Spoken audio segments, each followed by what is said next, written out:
Economy അതുപോലെ തന്നെ premium economy തമ്മിലുള്ള ആകെ ഡിഫറൻസ് എനിക്ക് തോന്നുന്നത് ഈ ഒരു ഹെഡ് റെസ്റ്റ് ഉണ്ടല്ലോ, ആ ഒരു സംഭവമാണ് മെയിനായിട്ട്. പിന്നെ പ്രീമിയം എക്കണോമി എന്ന് പറഞ്ഞിട്ട് ഇത്രയും ലോഗോയും അതുമൊക്കെ ഉണ്ട്.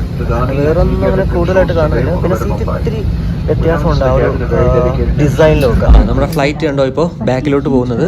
ഇത് ആക്ച്വലി പുഷ് ബാക്ക് ക്യൂ ആണ്. അപ്പോൾ എന്താണ് പുഷ് ബാക്ക് എന്ന് വെച്ചാൽ, നമ്മുടെ പാർക്കിംഗ് പൊസിഷനിൽ കിടക്കുന്ന ഒരു എയർക്രാഫ്റ്റിനെ മറ്റൊരു ലോ പ്രൊഫൈൽ വെഹിക്കിൾ കൊണ്ട് ബാക്ക്വേർഡ് പുഷ് ചെയ്യും, ബാക്കിലോട്ട് ഇങ്ങനെ പുഷ് ചെയ്യും. എന്തിനാണ് പുഷ് ചെയ്യുന്നത് വെച്ചാൽ എയർക്രാഫ്റ്റുകളിൽ റിവേഴ്സ് ഗിയർ ഇല്ല. അപ്പോൾ പിന്നെ റിവേഴ്സ് ഗിയർ ഇല്ലാത്തൊരു സാധനത്തിനെ നമുക്ക് പിറകോട്ട് എടുക്കണമെങ്കിൽ എന്താ, വേറൊരു വണ്ടിയുണ്ട്, തള്ളണം. അപ്പോൾ അതാണ് ഇപ്പോൾ നടന്നുകൊണ്ടിരിക്കുന്നത്. ഈ കാണുന്ന ഇവനാണ് കേട്ടോ എന്തായാലും നമ്മുടെ ഫ്ലൈറ്റ് പുഷ് ബാക്ക് ചെയ്തത്. അപ്പോൾ ഇതുപോലുള്ള ലോ പ്രൊഫൈൽ വണ്ടികളാണ് പുഷ് ബാക്കിന് വേണ്ടി ഉപയോഗിക്കുന്നത്. അപ്പോൾ പുഷ് ബാക്ക് കഴിഞ്ഞിട്ട് നമ്മുടെ ഫ്ലൈറ്റ് കണ്ട മുന്നോട്ട് പോയിക്കൊണ്ടിരിക്കുകയാണ് പതുക്കെ. അപ്പോൾ ഇതിന് പറയുന്ന പേരാണ് ടാക്സിയിങ്. അപ്പോൾ എന്താണ് ടാക്സിയിങ് എന്ന് വെച്ച് കഴിഞ്ഞാൽ, ഒരു എയർക്രാഫ്റ്റ് അതിൻ്റെ സ്വന്തം പവറിൽ ഗ്രൗണ്ടിലൂടെ മൂവ് ചെയ്യുമ്പോഴാണ് ടാക്സിയിങ് സംഭവിക്കുക. നമുക്കറിയാം റൺവേയിലോട്ട് പോകണമെങ്കിൽ ഒരു സൈഡിൽ കൂടെ ഉള്ള ഒരു ചെറിയ റോഡിൽ കൂടെയാണ് പോകുന്നത്. അപ്പോൾ ആ റോഡിന് പറയുന്ന പേര് ടാക്സി വേ എന്നാണ് കേട്ടോ. അപ്പോൾ ടാക്സി വേയിൽ കൂടെ ഇപ്പോൾ നമ്മൾ റൺവേ ലക്ഷ്യമാക്കിയിട്ട് ഇങ്ങനെ ടാക്സിയിങ് ചെയ്തുകൊണ്ടിരിക്കുകയാണ്.